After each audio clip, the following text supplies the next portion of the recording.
Friends, video को start करने से पहले एक छोटा सा इंस्ट्रक्शन है। For the best test series और बुक्स फॉर एसएससी जेईई का लिंक मैंने नीचे डिस्क्रिप्शन में डाला हुआ है।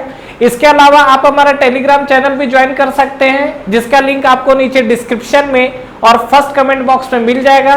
तो चलिए अब हम अपना वीडियो कंटिन्यू करते हैं। तो आइए फ्रेंड्स, इस वीडियो के अंदर जो हम लोग बात करते हैं सर्जिंग, चोकिंग और स्टॉलिंग की कहानी। होता क्या चीज है, किस तरीके से चीजों को समझा जा सकता है, और इसको कहीं ना कहीं मैं आपको प्रैक्टिकली रिलेट करके भी बताऊंगा कि ये प्रॉब्लम आपका कहां पर हो सकता है। यहाँ इंपॉर्टेंट टॉपिक है, ऑब्जेक्टिव में क्वेश्चंस पूछे जाते हैं। थ्योरी बेसिकली अगर उठाओगे तो लंबी लंबी थ्योरी मिलेगी, लेकिन यहाँ पर हम लोग सीधे सीधे चीजों को ये समझेंगे कि होती क्या चीज है और एग्जाम में जो क्वेश्चंस आते हैं वो पूछता क्या चीज है। अगर आपको कहानी क्लियर है तो डेफिनेटली एग्जाम से क्वेश्चंस भी लग जाएंगे। तो चलिए एक बार हम लोग समझते हैं। यहाँ पर देखिए होता क्या चीज है कि अगर सर्जिंग, चोकिंग और स्टॉलिंग के बारे में हमको देखना है तो सबसे पहले ग्राफ हम लोग देखते हैं। ये ग्राफ से आपको चीजें ज्यादा क्लियर हो जाएगी। यहाँ पे अगर मैं बात करूं तो वाई एक्सिस के अंदर हम लोग ले लेते हैं प्रेशर और हेड को। जो हमारे पास वाई एक्सिस है इसको हम लोग ले सकते हैं क्या, प्रेशर और हेड, ठीक है। और जो हमारे पास एक्स एक्सिस है इसमें हमको क्या दिखेगा, मास फ्लो रेट, ठीक है। जो हमारे पास एक्स एक्सिस दिख रहा है ये हमको मास फ्लो रेट पे दिख रहा है। यहाँ पे ग्राफ की बात करते हैं तो ग्राफ आपको कुछ इस तरीके से, आप देखिए यहाँ पे चीजें क्या क्या दिखेगी। ये आपका देखिए मास फ्लो रेट है जो हम लोग एक्स एक्सिस पे बना रहे हैं। और यहाँ पे अगर आप देखेंगे तो आपको दो तीन चीजें दिख रही है। सबसे पहला चीज, यहाँ से हम बढ़ रहे हैं और जहां पर आपको प्रेशर रेट ये आपको दिख रहा है। मान लीजिए कि सपोज ये कोई लाइन है, तो यहाँ पर ये वाला जो ग्राफ है इस पोर्शन को इस तरीके से दिखे, और जैसे जैसे मास फ्लो रेट बढ़ रहा है तो एक आपको मैक्सिमम मिनट मिलेगा। मतलब ये अगर आप देखोगे तो कहीं ना कहीं ये जो आपकी लाइन जो दिख रही है ये आपका मिनिमम मास फ्लो रेट का लाइन है, और ये जो आपको मिल रहा है that is the maximum mass flow rate, ठीक है। ये जो आपको दिख रहा है ये आपको दिखेगा this is the maximum mass flow rate. इसकी कहानी भी आपको कुछ दिखेगी। तो ये आपको जो दिख रहा है that is the mass flow rate किसके लिए, मिनिमम के लिए। और यहाँ पे अगर आप बात करोगे तो ये आपको मिलेगा मास फ्लो रेट किसके लिए, मैक्सिमम के लिए। अब देखो यहाँ पे क्या होगा। यहाँ पे अगर हम लोग बात कर रहे हैं प्रेशर हेड और मास फ्लो रेट को लेकर, यहाँ पे ये जो दो लाइन हमको दिख रही है, आपने क्या किया, देखिए कंप्रेसर को आपने ऑन किया। कंप्रेसर को ऑन करोगे तो डेफिनेटली वहां पर क्या, एयर का इंटरेक्शन स्टार्ट हो जाएगा। तो क्या होगा एक्चुअली, यहाँ पर जैसे जैसे आप देखो आगे बढ़ोगे आपका मास फ्लो रेट बढ़ेगा। मास फ्लो रेट बढ़ते बढ़ते क्या होगा, एक आपको जो दिख रहा है that is the minimum mass flow rate. मतलब अगर आपका कोई कंप्रेसर रनिंग कंडीशन है, कंप्रेसर को अगर चलाना है तो कम से कम उसमें इतना minimum mass flow rate maintain होना चाहिए। कंप्रेसर के अंदर कम से कम इतना minimum mass flow rate maintain होना ही चाहिए। अगर आपका ये पोर्शन मतलब minimum mass flow rate at the maximum pressure, ये आप देख रहे हो प्रेशर या मैक्सिमम हेड बोल सकते हो, वहां पे अगर आप इतना मेंटेन नहीं कर पा रहे हो तो आपका कंप्रेसर रन नहीं हो पाएगा। और ये वाला जो पॉइंट है इसी पॉइंट को हम लोग बोलते हैं दैट इज कॉल्ड सर्जिंग, ठीक है। इस पॉइंट को हम लोग क्या बोलते हैं, सर्जिंग। तो बेसिकली अब मैं यहाँ पर दो तीन चीजें लिखता हूं और यही चीजें आपसे एग्जाम से पूछी जाती है। सबसे पहले मैं यहाँ पर सर्जिंग को एक्सप्लेन कर रहा हूँ कि सर्जिंग आपकी होती क्या चीज है। देखिए सर्जिंग जो आपका है, सीधी सी बात है कि मिनिमम मास फ्लो रेट आपको मेंटेन करना पड़ेगा एट द मैक्सिमम प्रेशर के साथ। अगर आप ये चीज मेंटेन नहीं कर पा रहे हो तो इस फिनोमिना को सर्जिंग बोलते हैं। सर्जिंग अगर आप देखोगे तो इसके चलते आपको क्या दिखेगा, पीरियोडिक रिवर्सल ऑफ फ्लो। ये जो मैं वर्डिंग लिख रहा हूं that is the very very important, ये एग्जाम में आपसे स्ट्रेट फॉरवर्ड पूछता है, पीरियोडिक रिवर्सल ऑफ फ्लो, ठीक है। मतलब होता क्या है कि अगर आप उतना अमाउंट ऑफ एयर अगर इसको नहीं दोगे तो ये क्या करेगा, बैक जर्किंग मांगना स्टार्ट करेगा। मतलब उतना एयर डिमांड करेगा, कम से कम इतना मास फ्लो रेट इसको देना है। अगर आप ये इतना मास फ्लो रेट नहीं दोगे तो क्या करेगा, बैक जर्किंग मारेगा, झटका मारना स्टार्ट करेगा।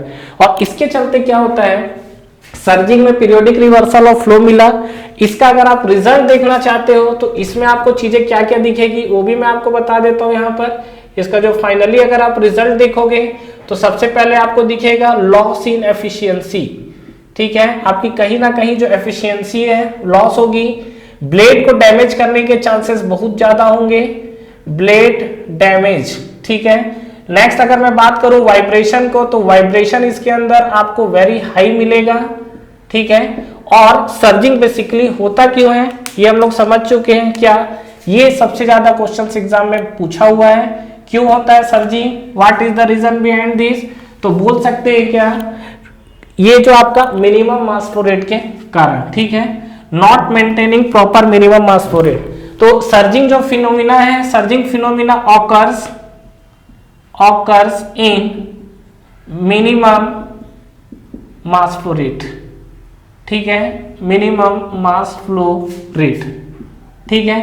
तो ये जो मैंने जितना भी अभी बात किया हुआ है किसको लेके बात किया है, सर्जिंग को लेकर। तो सर्जिंग आपका बहुत इंपॉर्टेंट है। ये तीनों पार्ट में से अगर मैं बात करूं कि सबसे ज्यादा जो आपसे एग्जाम से पूछा हुआ है कौन सा पार्ट है, तो डेफिनेटली सर्जिंग, ठीक है। सर्जिंग एक्चुअली अगर आप समझिए सीधा सीधा, देखिए कोई भी चीज है, डेफिनेटली आप भी अगर काम कर रहे हैं तो आपको कम से कम मिनिमम इतना चीज खाना है, आपकी बॉडी मेंटेन रहे। अगर आप उतना चीज नहीं खा पाओगे तो डेफिनेटली बॉडी मेंटेन नहीं रह पाएगी। ठीक इसी तरीके से यहाँ पर यही बात हो रही है कि जो सर्जिंग है, तो इस कंप्रेसर को रन करने के लिए कम से कम आपको इतना mass flow rate of air की नीड पड़ेगी। अगर आप इतना mass flow rate of air supply नहीं कर पाओगे या कंप्रेसर को इतना mass flow rate of air नहीं जाएगा एक था मैक्सिमम प्रेशर पे, तो डेफिनेटली वो क्या करेगा, इस तरीके की प्रॉब्लम जनरेट करना स्टार्ट कर देगा। और कहीं ना कहीं जो सर्जिंग है, तो सर्जिंग आपका एफिशिएंसी को खत्म करेगा, ब्लेड के डैमेज करेगा, वाइब्रेशन करेगा, ठीक है। और आपका क्या है, कहीं ना कहीं ये जो आपका फिनोमिना चलता है ये आपका मिनिमम मास फ्लो रेट पे चलता है। कहानी क्लियर है। चलिए नेक्स्ट हम लोग बात करते हैं चोकिंग को लेकर। अब ये चोकिंग की क्या कहानी होती है, नेक्स्ट अगर हम लोग बात कर रहे हैं फॉर दी चोकिंग, तो चोकिंग के अंदर आप आओगे तो अब देखो, अब आप खाने बैठे हो तो आपको एक मिनिमम इतना अमाउंट ऑफ कैलोरी तो लेना है, ठीक है, लेकिन एक आपकी मैक्सिमम भी तो कैपेसिटी कहीं ना कहीं डिसाइड होगी। ऐसा तो नहीं है कि पूरा बैठ लिया और पूरा अंदर हम लोग ठूसे जा रहे हैं, तो डेफिनेटली वो चीज आपके लिए प्रॉब्लम है। ठीक उसी तरीके से जो आपका कंप्रेसर रन करता है, तो होता क्या है कि हमने कहीं ना कहीं देखा है कि प्रेशर को तो राइज करता है लेकिन वेलोसिटी भी राइज करती है। तो कहीं ऐसा ना हो कि वो वेलोसिटी बढ़ते बढ़ते बढ़ते मास फ्लो रेट जब आपका मैक्सिमम जा रहा है उस कंडीशन पे उसकी वेलोसिटी सोनिक कंडीशन पे पहुंच जाए। सोनिक कंडीशन का मतलब समझते हो, सोनिक वेलोसिटी का मतलब होता है कि जहां पर जो नॉर्मल वेलोसिटी है किसी ऑब्जेक्ट की वेलोसिटी है उस साउंड की वेलोसिटी के बराबर हो जाए, ठीक है, that is called sonic condition. तो अगर हम लोग बात करें चोकिंग को लेकर, तो चोकिंग आपका जो होता है it occurs in the maximum mass flow rate में, ठीक है, ये ध्यान रखिएगा। जो आपको चोकिंग दिख रहा है वो चोकिंग आपको क्या दिख रहा है, it occurs at the maximum mass flow rate. दोनों के बीच में देखना जस्ट उल्टा है। सर्जिंग आपका जो फिनोमिना होता है वो मिनिमम मास फ्लो रेट पे होता है, जो आपकी चोकिंग वाली फिनोमिना होती है ये आपका मैक्सिमम मास फ्लो रेट पर होता है, ध्यान रखिएगा। और ये दोनों के बीच का जो वेरिएशन है ना, जहां पर आपका जो कंप्रेसर है, तो ये जो हमारे पास है इसको हम लोग बोलते हैं that is called operating range, ठीक है। ये जो हमको मिल रहा है इसको हम लोग क्या बोलते हैं, ऑपरेटिंग रेंज। तो ये हमारे पास एक ऑपरेटिंग रेंज है, मतलब जो आपका कंप्रेसर है, कंप्रेसर आपका क्या है, सर्जिंग और चोकिंग, ये जो दोनों पॉइंट है। तो हमारी कोशिश हमेशा ऐसी होनी चाहिए कि जो आपका कंप्रेसर रन कर रहा है वो सर्जिंग पॉइंट से आगे रहे और चोकिंग पॉइंट से पहले रहे। तो चोकिंग जो आपका हुआ मैक्सिमम मास फ्लो रेट के कंडीशन पे। दूसरा चीज, ये कंडीशन कब एग्जिस्ट करता है, when the sonic condition exist at the inlet, when the sonic condition, ठीक है, सोनिक कंडीशन, सोनिक कंडीशन मतलब जहां पर जो आपकी वेलोसिटी है वो साउंड की वेलोसिटी के बराबर पहुंच जाए, when the sonic condition exist at the inlet, when the sonic condition exists at the inlet। तो इस फिनोमिना को हम लोग क्या बोलते हैं, चोकिंग। तो कहानी कुछ समझ में आया सर्जिंग और चोकिंग के अंदर। तो ये हमारे पास था चोकिंग के लिए। और इसके अंदर अगर बेसिकली बात करें तो देखिए जितने डैमेज वाले चांसेस हैं, कंप्रेसर का बंद होना, कंप्रेसर के अंदर लॉस, वाइब्रेशन, एफिशिएंसी, ये सब पैरामीटर आपके डील करते हैं सर्जिंग से। चोकिंग में इस तरीके का फिनोमिना आपको नहीं दिखेगा या बहुत कम दिखेगा। अगर आपको डैमेज, लॉस ऑफ एफिशिएंसी इस टर्म रिलेटेड से अगर पूछता है तो आप सीधा सीधा क्या है, सर्जिंग से डील करोगे, ठीक है। सर्जिंग के बाद हमारी कहानी है चोकिंग की, ये कहानी आपको क्लियर हो गई। तो ये हमारे पास चोकिंग। नेक्स्ट हम लोग बात करते हैं स्टॉलिंग को लेकर। स्टॉलिंग आपको क्या शो करेगा, अगर हम लोग यहाँ पर बात करते हैं स्टॉलिंग में, तो स्टॉलिंग में हमारी कहानी क्या चलने वाली है। तो देखिए अगर यहाँ पे हम लोग देखें तो जो आपकी ब्लेड है, नो डाउट एक्सिस के अंदर आपका एक्सिस अटैच ब्लेड है जो आपका कंटिन्यू घूम रहा है। तो जो आपका ब्लेड है, तो जो ब्लेड का आपका डिजाइन होता है, प्लेट का डिजाइन आपका कैसा होता है, एरोडायनेमिक प्रोफाइल, ठीक है, जो ब्लेड की आपकी डिजाइन है वो आपको कैसा दिखता है, एरोडायनेमिक प्रोफाइल। ये सब प्रोफाइल के बारे में मैं आपसे आगे बात करने वाला हूं, लेकिन अगर आप फिजिकली इस चीज को देखना चाहते हो तो नॉर्मली आप कभी फैन वैन लेने गए हो, सीलिंग फैन, कूलर कैप या जो भी आपके ब्लेड्स होते हैं उसमें आप देखना है कि आपको प्रोफाइल कैसा दिखेगा।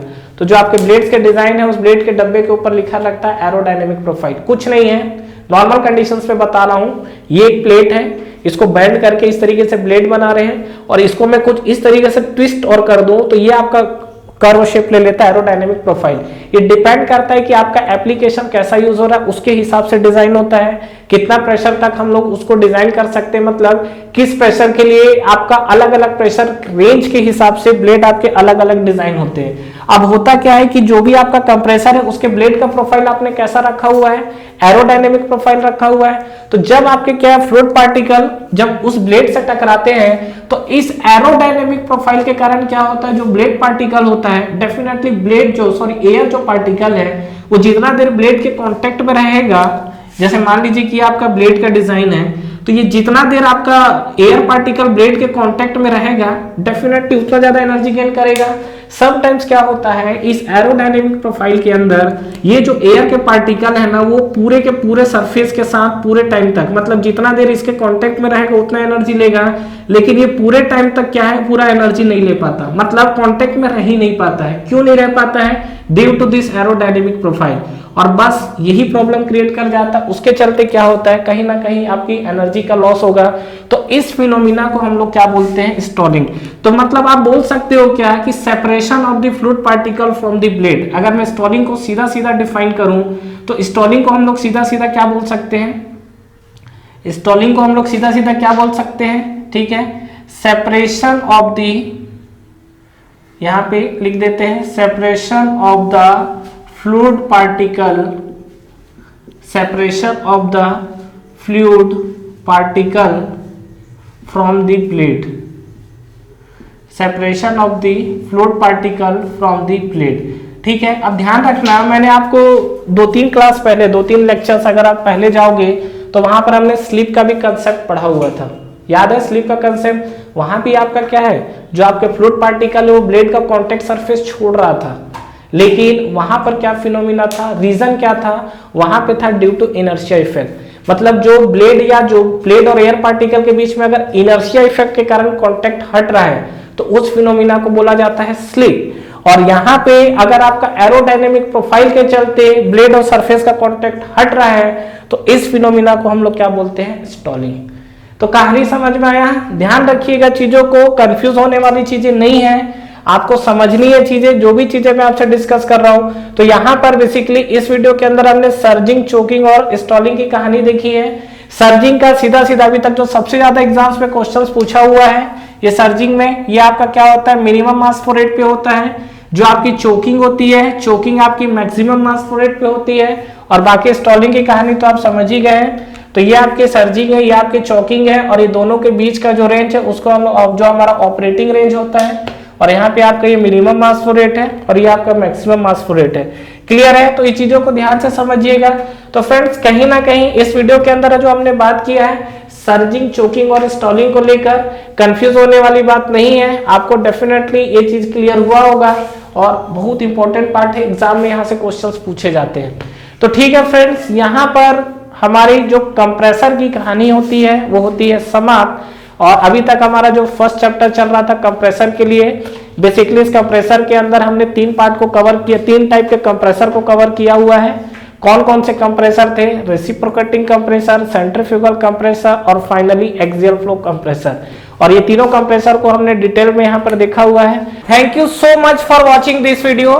फ्रेंड्स इस वीडियो को लाइक करिए, ज्यादा से ज्यादा फ्रेंड्स के साथ शेयर करिए, और अगर आप इस चैनल पे नए हैं तो चैनल को सब्सक्राइब करना ना भूलें, बेल नोटिफिकेशन जरूर प्रेस करिएगा, जिससे जो भी लेटेस्ट अपडेट है वो आप तक पहले पहुंचे। इसके अलावा आप हमारा टेलीग्राम चैनल भी ज्वाइन कर सकते हैं, जिसका लिंक नीचे आपको डिस्क्रिप्शन में और फर्स्ट कमेंट बॉक्स में मिल जाएगा। Friends for the best test series और बुक्स फॉर एसएससी जेईई का लिंक भी नीचे आपको डिस्क्रिप्शन में मिल जाएगा। तो ठीक है फ्रेंड्स, तैयारी करते रहिए। Wish you all the best.